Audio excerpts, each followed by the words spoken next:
अस्सलाम वालेकुम, कैसे हैं आप सब। उम्मीद करते हैं कि आप खैरियत से होंगे। तो आज का हमारा topic class 9 chemistry chapter number 1 topic 1.3 में आज हम पढ़ने जा रहे हैं सब्सटेंस, एलिमेंट और कंपाउंड्स के हवाले से। तो सब्सटेंस क्या होते हैं? तो कोई से भी मैटर अगर प्योर फॉर्म में मौजूद हो और उसमें किसी किस्म की भी कोई इम्प्योरिटी ना हो तो उसे क्या कहेंगे? सब्सटेंस कहेंगे। तो सब्सटेंस में शामिल है एलिमेंट्स और कंपाउंड, क्योंकि बेटा एलिमेंट्स में सेम टाइप के आइटम्स होते हैं और कंपाउंड्स में सेम टाइप के मॉलिक्यूल्स होते हैं। तो इस बिना पर हम एलिमेंट्स और कंपाउंड को क्या कहते हैं? सब्सटेंस कहते हैं। तो अगर किसी एलिमेंट या कंपाउंड में कुछ इम्प्योरिटी ऐड कर दें, कुछ दूसरे आइटम या मॉलिक्यूल को ऐड कर दें, तो वो क्या है बेटा? मिक्सचर में तब्दील हो जाता है। ठीक है। तो अगर कोई सा एलिमेंट प्योर फॉर्म में है और कोई सा कंपाउंड प्योर फॉर्म में है तो उसे क्या कहेंगे? सब्सटेंस कहेंगे। ठीक है। तो बेटा वैसे तो अब तक 118 एलिमेंट जो है वो डिस्कवर हो चुके हैं। ठीक है। तो अगर बेटा ये 118 एलिमेंट प्योर फॉर्म में है, इनमें किसी किस्म की भी कोई इम्प्योरिटी नहीं है, तो इन्हें क्या कहेंगे? सब्सटेंस कहेंगे। ओके। और अगर कंपाउंड की बात करें तो वैसे तो कंपाउंड जो है बहुत सारे हैं, लेकिन अगर कुछ कंपाउंड्स की बात करें, अगर वाटर की बात करें, मीथेन गैस की बात करें, सक्रोज यानी टेबल शुगर की बात करें, या कुछ दूसरे कंपाउंड्स की बात करें, तो अगर वो भी क्या है बेटा? प्योर फॉर्म में है, उसमें किसी किस्म की भी कोई इम्प्योरिटी नहीं है, तो उसे भी क्या कहेंगे? सब्सटेंस कहेंगे। बात क्लियर हो रही है? तो डेफिनेशन इसकी, a piece of matter in pure form is termed as substance. ठीक है। तो कोई सा भी मैटर का पीस प्योर फॉर्म में हो तो उसे सब्सटेंस कहेंगे। चाहे बेटा वो एलिमेंट का ही पीस हो, चाहे किसी कंपाउंड का ही पीस हो, प्योर फॉर्म में है तो सब्सटेंस कहलाएगा। ठीक है। तो बेटा कोई से भी सब्सटेंस उसकी जो कंपोजिशन होती है वो फिक्स होती है। इसके अलावा बेटा इसकी जो प्रॉपर्टी होती है वो भी एक ख़ास होती है। ठीक है। तो अगर किसी सब्सटेंस में या किसी एलिमेंट में सेम टाइप के एटम्स होंगे तभी उसकी कंपोजिशन क्या है बेटा? फिक्स होगी, और उसकी जो प्रॉपर्टी है वो भी ख़ास होगी। ठीक है। और अगर कोई कंपाउंड है उसमें सेम टाइप के मॉलिक्यूल्स मौजूद हैं, उसमें किसी किस्म की भी कोई इम्प्योरिटी नहीं है, तो उसकी कंपोजिशन भी क्या है बेटा? फिक्स होगी, और उसकी जो प्रॉपर्टी है वो भी फिक्स होगी। बात क्लियर है? तो अगर हम कुछ एलिमेंट्स की बात करें, मिसाल के तौर पर बेटा हमारे पास एक एलिमेंट है, ठीक है, वो है कार्बन। ठीक है। एक एलिमेंट है कार्बन और ये प्योर फॉर्म में मौजूद है, तो इसे क्या कहेंगे? सब्सटेंस कहेंगे। इसी तरीके से हमारे पास एक और एलिमेंट है सोडियम मेटल, तो ये भी प्योर फॉर्म में मौजूद है, इसमें किसी किस्म की भी कोई इम्प्योरिटी नहीं है, तो इसे क्या कहेंगे? सब्सटेंस कहेंगे। इसके अलावा बेटा एक और एलिमेंट है हमारे पास, ठीक है, यहाँ पर मैं लिखता हूँ सल्फर, इसमें भी किसी किस्म की कोई इम्प्योरिटी नहीं है, ये भी क्या कहलाएगा? सब्सटेंस कहलाएगा। तो इसकी कंपोजिशन भी फिक्स होगी, इसकी जो प्रॉपर्टी है वो भी फिक्स होगी। चाहे बेटा कार्बन का टुकड़ा यहाँ से लें, चाहे बेटा कार्बन का टुकड़ा यहाँ से लें, चाहे कार्बन का टुकड़ा यहाँ से लें, या चाहे यहाँ से लें, इसकी प्रॉपर्टी क्या है? इसकी कंपोजिशन क्या है बेटा? फिक्स होगी। ठीक है। कंपोजिशन यहाँ पे भी फिक्स होगी। ठीक है। कंपोजिशन यहाँ पे भी फिक्स होगी। बात क्लियर? कंपोजिशन यहाँ पे भी फिक्स, कंपोजिशन यहाँ पे भी फिक्स, और तमाम जगह पे बेटा इसकी जो प्रॉपर्टी होगी वो भी क्या है बेटा? ख़ास होगी, यानी कि फिक्स होगी। बात क्लियर है? तो अगर सोडियम मेटल की बात करें तो कहीं से भी बेटा इसके पीस को आप कट कर लें तो इसकी कंपोजिशन क्या है बेटा? सेम होगी, इसकी प्रॉपर्टी भी क्या है बेटा? सेम होगी। ओके। इसके अलावा बेटा अगर सल्फर की बात करें तो अगर ये भी क्या है बेटा? प्योर फॉर्म में मौजूद है, ठीक है, तो ये क्या कहलाएगा? सब्सटेंस कहलाएगा। और सब्सटेंस की क्या है बेटा? कंपोजिशन फिक्स होती है और प्रॉपर्टी भी फिक्स होती है। ये बात आपको क्लियर हो गई होगी। तो अगर कंपाउंड की बात करें तो हमारे पास क्या है बेटा? कंटेनर में वाटर मौजूद है, ठीक है, और इसमें सिर्फ और सिर्फ H2O के ही मॉलिक्यूल है, यानी कि बेटा ये प्योर फॉर्म में, इसके अलावा इसमें कुछ भी नहीं, तो ये क्या कहलाएगा? सब्सटेंस कहलाएगा। और सब्सटेंस की क्या है बेटा? कंपोजिशन फिक्स होती है और प्रॉपर्टी भी क्या है बेटा? खास होती है। तो वाटर की कंपोजिशन में आप देख सकते हैं एक ऑक्सीजन है और 2 हाइड्रोजन है, तो कंपोजिशन क्या होगी बेटा? इसकी फिक्स होगी, और इसकी क्या है बेटा? प्रॉपर्टी भी खास होगी। इसके अलावा सोचिए बेटा हमारे पास एक कंटेनर में एक गैस मौजूद है, मीथेन गैस, ठीक है, CH4। तो बेटा ये अगर प्योर फॉर्म में इसमें कोई भी इम्प्योरिटी नहीं है तो ये कहलाएगा सब्सटेंस। तो इसकी कंपोजिशन भी फिक्स होगी, इसकी प्रॉपर्टी भी क्या है? खास होगी। ऐसा ही है। तो कंपोजिशन में शामिल है एक कार्बन के साथ 4 हाइड्रोजन, तो कंपोजिशन इसकी हर हाल में फिक्स होगी, तो इसकी प्रॉपर्टी भी क्या है? खास होगी। इसके अलावा बेटा हमारे पास शुगर मौजूद है, टेबल शुगर जिसे सक्रोज भी कहते हैं, जिसका फॉर्मूला होता है C12H22O11, ठीक है, टेबल शुगर, इसे सक्रोज भी कहते हैं। तो अगर बेटा ये प्योर फॉर्म में, इसमें किसी किस्म की भी कोई इम्प्योरिटी नहीं है, ठीक है, तो ये क्या कहलाएगा? सब्सटेंस कहलाएगा। इसकी कंपोजिशन फिक्स होगी और इसकी प्रॉपर्टी भी क्या है? स्पेसिफिक होगी। बात क्लियर है? तो उम्मीद करते हैं बेटा सब्सटेंस के बारे में आपको बातें जो है वो क्लियर हो गई होंगी। तो सबसे पहले हम पढ़ेंगे बेटा एलिमेंट्स के बारे में, और इसके अलावा इसके दूसरे पार्ट में कंपाउंड्स के बारे में पढ़ेंगे। तो अगर आपको एलिमेंट्स के बारे में तमाम बातें क्लियर हो जाएंगी तो कंपाउंड्स के बारे में तमाम बातें बआसानी समझ आ जाएंगी। तो एलिमेंट्स क्या होते हैं? An element is a substance made up of same type of atom. तो एलिमेंट्स क्या होते हैं बेटा? सेम टाइप ऑफ एटम से ही मिलकर बनते हैं। तो अगर एक जगह बहुत सारे सेम टाइप के एटम्स मौजूद हो तो उसे क्या कहेंगे? एलिमेंट्स कहेंगे। ठीक है, तो अगर क्या है बेटा, देखें हमारे पास एक ब्लॉक है, ठीक है, इसमें क्या है बेटा, एक एटम मौजूद है, इसमें बहुत सारे एटम मौजूद है, ठीक है, इसमें बहुत सारे एटम मौजूद है, ठीक है, बहुत सारे एटम मौजूद, इसका एटॉमिक नंबर है 6, जिसका एटॉमिक नंबर है 6। तो मैं आपसे सवाल करता हूँ बेटा, ये कौन सा एलिमेंट होगा? तो ये होगा कार्बन, क्योंकि बेटा कार्बन का ही जो एटॉमिक नंबर होता है 6। इन तमाम चीज़ों को मैंने पिछली वीडियो में आपको बताया है। ओके, तो छोड़े बेटा, हमारे पास एक कंटेनर है, एक सिलेंडर है, ठीक है, इसमें कौन सी गैस है बेटा? हीलियम गैस है, ठीक है, बल्कि हीलियम गैस नहीं, एक सिलेंडर, इसमें बहुत सारे एटम्स हैं, ठीक है, बहुत सारे एटम्स हैं, जिसका एटॉमिक नंबर क्या है? 2 है, जिसका एटॉमिक नंबर 2 है। तो मैं आपसे सवाल करता हूँ बेटा, इसमें कौन सा एलिमेंट मौजूद है? तो इसमें क्या है बेटा? हीलियम मौजूद है। ठीक है, तो बेटा कोई सा भी एलिमेंट हो वो कैसे बनता है? सेम टाइप के एटम से ही मिलकर बनता है। An element is a substance made up of same type of atom having same atomic number. तो बेटा एलिमेंट में जो एटम होंगे उनके जो एटॉमिक नंबर होगा वो सेम होगा। ठीक है, तो अगर क्या बेटा कोई दूसरा एटम आ जाए तो वो मिक्सचर में तब्दील हो जाता है। तो एलिमेंट क्या है? सब्सटेंस होता है, यानी कि प्योर फॉर्म होता है, उसमें सेम टाइप के एटम्स होते हैं और उन एटम का जो एटॉमिक नंबर होता है वो भी सेम होता है। बात क्लियर हो गई? And can't be decompose into simple substance by chemical reaction. तो अगर कोई सा एलिमेंट मौजूद है, मिसाल के तौर पे कार्बन मौजूद है, तो इसके ऊपर केमिकल रिएक्शन करके इसको आप किसी दूसरे केमिकल सब्सटेंस में तब्दील नहीं कर सकते। ठीक है, यानी इसको तोड़ के किसी दूसरे सब्सटेंस में तब्दील करते हैं, ऐसा मुमकिन नहीं है।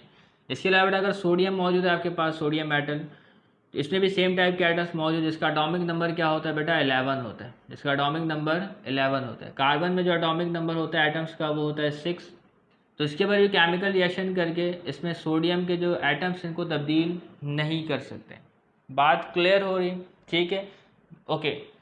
इसके अलावा बेटा आगे बढ़ते हैं कि एलिमेंट जो है वो एग्जिस्ट किस तरीके से करते हैं। बेटा जो एलिमेंट्स हैं वो हमारे नेचर में ही एग्जिस्ट करते हैं। तो elements occur in nature in free और कंबाइंड फॉर्म। तो एलिमेंट जो है बेटा वो फ्री स्टेट में भी एग्जिस्ट करते हैं और कंबाइंड स्टेट में भी एग्जिस्ट करते हैं। तो फ्री स्टेट और कंबाइंड स्टेट में क्या फ़र्क है? तो अगर क्या है बेटा कोई एलिमेंट अकेला मौजूद है, किसी के साथ कोई बॉन्ड नहीं बना रहा, अपना वजूद ऐसे ही बरकरार रखता है, तो उसे कहेंगे बेटा वो फ्री स्टेट में। ठीक है, और अगर क्या है बेटा कोई एलिमेंट कंबाइंड स्टेट में किसी के साथ जुड़ा हुआ है, किसी के साथ बॉन्ड बनाया हुआ है, तो उसे कहते हैं कंबाइंड स्टेट। तो बेटा एक एलिमेंट हमारे नेचर में फ्री स्टेट नहीं पाया जाता है और कंबाइंड स्टेट में भी पाया जाता है। ठीक है, और जो एलिमेंट्स की फिजिकल स्टेट होती है बेटा वो सॉलिड भी होती है, लिक्विड भी होती है और गैसेस स्टेट भी होती है, जो कि एक आम सी बात है। ठीक है, तो कोई सा भी मैटर हो बेटा वो 3 कॉमन स्टेट में एग्जिस्ट करता है, सॉलिड, लिक्विड, गैस। इसके अलावा बेटा कुछ स्टेट्स होती हैं लेकिन वो कॉमन स्टेट्स नहीं है। अभी हमें सिर्फ 3 ही स्टेट पर फोकस करना है। तो बेटा जैसा कि मैंने आपको बताया कि अब तक 118 एलिमेंट डिस्कवर हो चुके हैं। ठीक है, तो बेटा इन 118 एलिमेंट्स की स्टडी किस तरीके से की जाएगी? ठीक है, तो बेटा जो 118 एलिमेंट डिस्कवर हुए हैं इनको अरेंज किया गया है एक टेबल में। इस टेबल को आप देख सकते हैं, इस टेबल को कहते हैं पीरियोडिक टेबल। ठीक है, तो इसमें टोटल 118 एलिमेंट है, आप इसे गिन भी सकते हैं वीडियो को पॉज करके। तो इन 118 एलिमेंट्स को इन टेबल में इसलिए अरेंज किया गया ताकि जो इसकी स्टडी है वो आसान हो सके। तो अगर इसको पीरियोडिक टेबल में अरेंज ना करते हैं तो इसकी स्टडी जो है वो काफ़ी मुश्किल हो जाती। ओके, तो अब तक 118 एलिमेंट डिस्कवर हो चुके हैं, जिसमें ज़्यादातर जो एलिमेंट है वो क्या है बेटा? सॉलिड है। Majority of elements are solid. इसके अलावा बेटा very few elements are liquid. तो सबसे कम एलिमेंट कौन से बेटा? लिक्विड के। उसके बाद बेटा फ्यू एलिमेंट्स आर गैसेस। तो बेटा कोई सी भी एलिमेंट हो सॉलिड में सबसे ज़्यादा पाए जाते हैं, फिर इसके बाद बारी आती है गैसेस की, और सबसे कम जो पाए जाते हैं बेटा वो लिक्विड स्टेट में पाए जाते हैं। तो सॉलिड की कुछ मिसाल में लिखा गया बेटा कॉपर, गोल्ड। ठीक है, ये भी क्या एलिमेंट है? गोल्ड भी एलिमेंट है, और जिंक भी क्या है बेटा? एलिमेंट है, जो कि सॉलिड स्टेट में एग्जिस्ट करता है। इसके अलावा बेटा कुछ लिक्विड एलिमेंट्स की बात करें, मरकरी, इसको थर्मामीटर में इस्तेमाल किया जाता है, आपने देखा होगा, सिल्वर कलर का होता है। इसके अलावा ब्रोमीन, तो ये क्या है बेटा? लिक्विड स्टेट में पाए जाते हैं। इसके अलावा बेटा अगर गैसेस की बात करें तो गैसेस में शामिल है हाइड्रोजन, ऑक्सीजन, नाइट्रोजन। ठीक है, तो किस स्टेट में पाए जाते हैं बेटा? गैसेस स्टेट में पाए जाते हैं। तो यहाँ तक बातें आपको क्लियर हो गई। और इसके अलावा बेटा एलिमेंट्स को डिवाइड करते हैं 3 हिस्सों में, मेटल, नॉन मेटल और मेटलॉइड्स में, इनकी प्रॉपर्टीज़ की बुनियाद पे। तो बेटा मेटल्स क्या होते हैं? तो मेटल्स ऐसे होते हैं बेटा जो हीट और इलेक्ट्रिसिटी को कंडक्ट करते हैं, और नॉन मेटल्स क्या होते हैं जो बेटा हीट और इलेक्ट्रिसिटी को कंडक्ट नहीं करते। और इसके अलावा बेटा मेटलॉइड्स क्या होते हैं? तो मेटलॉइड्स मेटल और नॉन मेटल के दरमियान की चीज़ें, ठीक है। तो ये क्या है बेटा, मेटल्स की तरह भी बिहेव करते हैं और नॉन मेटल्स की तरह भी बिहेव करते हैं, तो इन्हें क्या कहते हैं बेटा, मेटलॉइड्स कहते हैं। तो अब तक क्या है बेटा, 118 एलिमेंट डिस्कवर हो चुके हैं, ठीक है।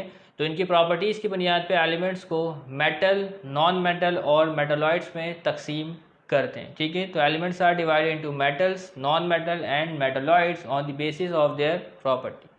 तो मैंने बताया कि बेटा मेटल जो है वो हीट और इलेक्ट्रिसिटी को कंडक्ट करते हैं, नॉन मेटल हीट और इलेक्ट्रिसिटी को कंडक्ट नहीं करते। इसके अलावा अगर मेटलॉइड्स की बात करें तो मेटलॉइड्स जो है बेटा वो इंटरमीडिएट है मेटल और नॉन मेटल के दरमियान। तो बेटा ये मेटल की तरह भी बिहेव करता है और नॉन मेटल की तरह भी बिहेव करता है।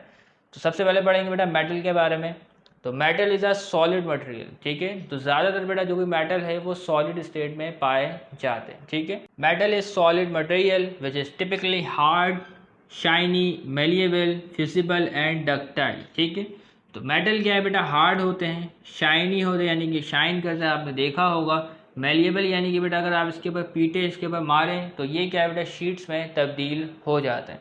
इसके अलावा बेटा मेटल जो है वो फ्यूजिबल होता है, आराम से मेल्ट हो जाता है। इसके अलावा डक्टाइल होता है यानी कि लचकदार होता है, तारों में तब्दील हो जाता है, with good electrical and thermal conductivity. तो बेटा मेटल क्या है, इलेक्ट्रिसिटी को कंडक्ट कर सकता है और हीट को भी कंडक्ट कर सकता है बासानी। तो मेटल्स की कुछ मिसाल है बेटा, आयरन, ठीक है, गोल्ड, सिल्वर, ये तमाम के तमाम क्या है बेटा, मेटल्स है। इसके अलावा और भी मेटल्स मौजूद है, एल्युमिनियम है, ठीक है, जिंक है। तो ये तमाम क्या है बेटा, मेटल्स है। तो अब हम डिस्कस कर लेते हैं बेटा नॉन मेटल्स के बारे में। तो नॉन मेटल्स क्या होते हैं? तो नॉन मेटल्स हीट और इलेक्ट्रिसिटी को कंडक्ट नहीं कर सकते, और नॉन मेटल क्या है बेटा, मेटल के बिल्कुल अपोजिट होते हैं। तो non metal is an element that does not have the characteristics of metal. तो नॉन मेटल के पास मेटल की कोई भी खसूसियात नहीं होती, including ability to conduct heat और इलेक्ट्रिसिटी, लस्टर, इसकी जो अपीयरेंस होती है वो शाइनी नहीं होती, और नॉन मेटल जो है बेटा वो फ्लेक्सिबल भी नहीं होता यानी लचकदार नहीं होता। तो नॉन मेटल एलिमेंट्स की मिसाल है बेटा कार्बन, सल्फर, इसके अलावा बेटा और भी बहुत सारे एलिमेंट जो है वो मौजूद है। तो इसमें आप हाइड्रोजन और हीलियम को भी शामिल कर सकते हैं, तो वो भी क्या है बेटा, नॉन मेटल है, ठीक है। अब इसके अलावा बेटा मेटलॉइड्स को देख लेते हैं। तो मेटलॉइड्स क्या है बेटा, मेटल और नॉन मेटल के इंटरमीडिएट है। सम टाइम मेटल की तरह बिहेव करेगा, सम टाइम क्या है, नॉन मेटल्स की तरह बिहेव करेगा। तो metalloid is an element that has properties that are intermediate between those of metals and non metals, ठीक है। तो मेटलॉइड्स को सेमीकंडक्टर भी कहते हैं। मेटलॉइड्स की एग्जाम्पल में शामिल है बेटा आर्सेनिक, एंटीमनी, ठीक है। इसके अलावा अगर और कुछ एग्जाम्पल को डिस्कस करूं तो बेटा सिलिकॉन भी क्या है बेटा, मेटलॉइड्स में शामिल है। और इसके अलावा बेटा जर्मेनियम, ठीक है। तो जर्मेनियम भी क्या है बेटा, मेटलॉइड्स में शामिल है। तो इन्हें क्या कहते हैं, सेमीकंडक्टर कहते हैं। तो उम्मीद करते बेटा सब्सटेंस और एलिमेंट्स के बारे में आपकी जो अंडरस्टैंडिंग है वो बेहतर हो गई होगी। तो अब हम डिस्कस करने जा रहे हैं कंपाउंड्स के हवाले से। तो अब डिस्कस करने जा रहे हैं कंपाउंड्स के हवाले से कंपाउंड्स क्या होते हैं। तो बेटा जब दो या दो से ज़ायद एलिमेंट्स आपस में केमिकल बॉन्ड बनाते हैं, वो भी फिक्स रेशो में, तो इसके नतीजे में एक नया सब्सटेंस बनता है कुछ नई प्रॉपर्टी के साथ, उसे क्या कहते हैं, कंपाउंड कहते हैं। तो इसकी डेफिनेशन है, the compound is a substance form when two or more elements are chemically bonded together in a fix ratio by mass. तो बेटा कंपाउंड में जो एलिमेंट आपस में बॉन्ड बनाते हैं वो फिक्स रेशो में बनाते हैं, तो इसके नतीजे में एक नया सब्सटेंस बनेगा कुछ नई प्रॉपर्टी के साथ, उसे क्या कहेंगे, कंपाउंड कहेंगे। तो as a result a new entirely different properties possessing substance formed, okay. तो बेटा यहाँ पे कुछ कंपाउंड्स के नाम लिखे गए जैसे कि बेटा water, silicon dioxide, sodium hydroxide, sodium chloride, sodium carbonate, calcium carbonate, sugar, ammonia, sulphuric acid, calcium oxide, ठीक है। तो ये तमाम क्या है बेटा, कंपाउंड्स है। तो अगर मैं वाटर के हवाले से डिस्कस करूँ तो बेटा वाटर का जो केमिकल फार्मूला होता है वो होता है H2O, ठीक है। तो अगर आप वाटर का केमिकल फार्मूला देखिए वो है H2O। तो H2O में क्या है बेटा, एक ऑक्सीजन जो है वो दो हाइड्रोजन के साथ क्या है बेटा, केमिकल बॉन्ड के ज़रिए से जुड़ा हुआ होता है। तो ये आप देख रहे हैं बेटा, ये क्या है, केमिकल बॉन्ड है। ऐसा ही और इसमें बेटा जो एलिमेंट्स के जो एटम है इनका रेशो क्या है, तो आप देख सकते हैं बेटा इसमें दो हाइड्रोजन और एक ऑक्सीजन जो है वो शामिल है, ठीक है। तो इसमें जो रेशो है वो 1:2 का है। ऑक्सीजन एक है तो हाइड्रोजन कितना है बेटा, 2 है, बात क्लियर हो रही है, ठीक है। और इसकी जो प्रॉपर्टी है वो यूनिक प्रॉपर्टी होगी हाइड्रोजन से और ऑक्सीजन से। तो अगर हाइड्रोजन अलग से मौजूद है और ऑक्सीजन अलग से मौजूद है तो इनकी जो प्रॉपर्टी है वाटर से मुख्तलिफ होगी। ऐसा ही है, बात क्लियर हो रही, ओके। इसके अलावा बेटा सिलिकॉन डाइऑक्साइड, ये भी एक कंपाउंड जिसे रेत कहते हैं, सैंड। इसका फॉर्मूला है SiO2, ठीक है। तो ये है बेटा सिलिकॉन, तो ये सिलिकॉन का सिंबल है Si, ये है बेटा ऑक्सीजन का सिंबल O। तो आप यहाँ पे देखेंगे बेटा एक सिलिकॉन के साथ, ठीक है, कितने ऑक्सीजन जुड़े हुए बेटा, 2 ऑक्सीजन जो है वो जुड़े हुए हैं, जैसा कि आप यहाँ पे देख सकते हैं। तो बेटा जो 2 ऑक्सीजन जो सिलिकॉन के साथ जुड़ा हुआ है ये बॉन्ड के ज़रिए से जुड़ा हुआ है। किसके ज़रिए से जुड़ा हुआ है बेटा, एक बॉन्ड के ज़रिए से जुड़ा हुआ है, जिसे क्या कहते हैं, केमिकल बॉन्ड कहते हैं। ऐसा ही है।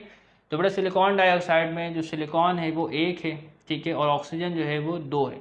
तो इन दोनों के दरमियान रेशो क्या है, रेशो है बेटा 1:2 का। सिलिकॉन 1 होगा तो ऑक्सीजन क्या है बेटा 2 होंगे। ओके, बात क्लियर हो रही। इसके अलावा अगर बात करें सोडियम हाइड्रोक्साइड, जिसे कास्टिक सोडा भी कहते हैं, इसका केमिकल फॉर्मूला है NaOH। 1 सोडियम, 1 ऑक्सीजन और 1 हाइड्रोजन, जो आपस में क्या है बेटा बॉन्ड बनाए हुए। इसके अलावा बेटा sodium chloride, sodium chloride common salt, इसका फॉर्मूला है NaCl। सोडियम जो है बेटा वो क्लोरीन के साथ लिंक है एक बॉन्ड के ज़रिए से, ठीक है। इसके बाद अगला कंपाउंड है सोडियम कार्बोनेट, जिसे वॉशिंग सोडा भी कहते हैं। इसका फॉर्मूला है Na2CO3। तो सोडियम कार्बोनेट में कितने एटम्स या एलिमेंट्स मौजूद है, 2 सोडियम, 1 कार्बन और 3 ऑक्सीजन के। ऐसे ही तो ये क्या बेटा इसकी कंपोजिशन है, यही रेशो क्या बेटा इस कंपाउंड में फॉलो होगा। इसके अलावा बेटा कैल्शियम कार्बोनेट, तो कैल्शियम कार्बोनेट का जो आपके पास फॉर्मूला है वो है CaCO3। तो कैल्शियम कार्बोनेट में 1 कैल्शियम, 1 कार्बन और 3 ऑक्सीजन जो है वो शामिल। तो बेटा वॉशिंग सोडा में यहाँ पे 10H2O लगेगा, क्योंकि बेटा वॉशिंग सोडा जो है वो मॉइस्चर को एब्जॉर्ब करने की सलाहियत रखता है। तो इसके साथ लिखेंगे बेटा 10H2O। ओके, बात क्लियर।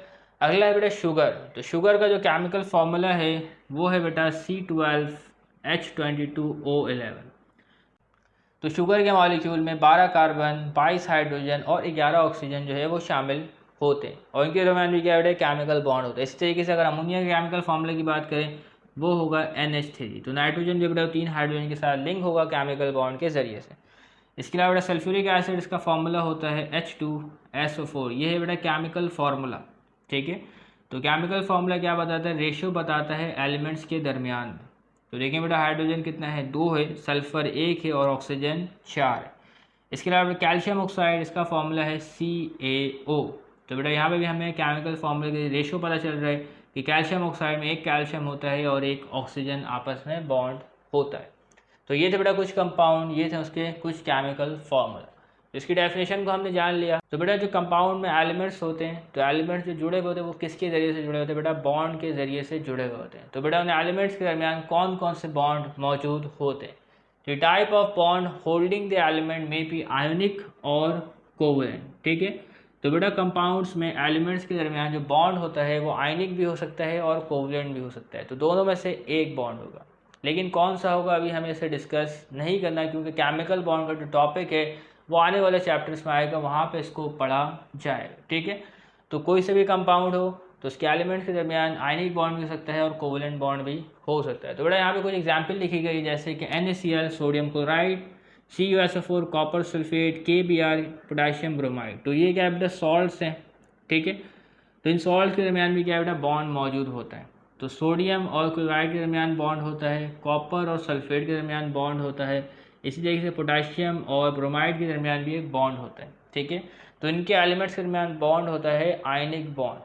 तो बेटा इन कंपाउंड्स को हम कहेंगे आयनिक कंपाउंड्स। तो बेटा कंपाउंड्स की 2 टाइप है, एक है आयनिक कंपाउंड, दूसरा है कोवेलेंट कंपाउंड। तो ऐसे कंपाउंड जिनके दरमियान आयनिक बॉन्ड हो तो उस कंपाउंड को कहेंगे आयनिक कंपाउंड, और ऐसे कंपाउंड जिनके दरमियान में कोवेलेंट बॉन्ड हो तो उन कंपाउंड्स को कहेंगे कोवेलेंट कंपाउंड।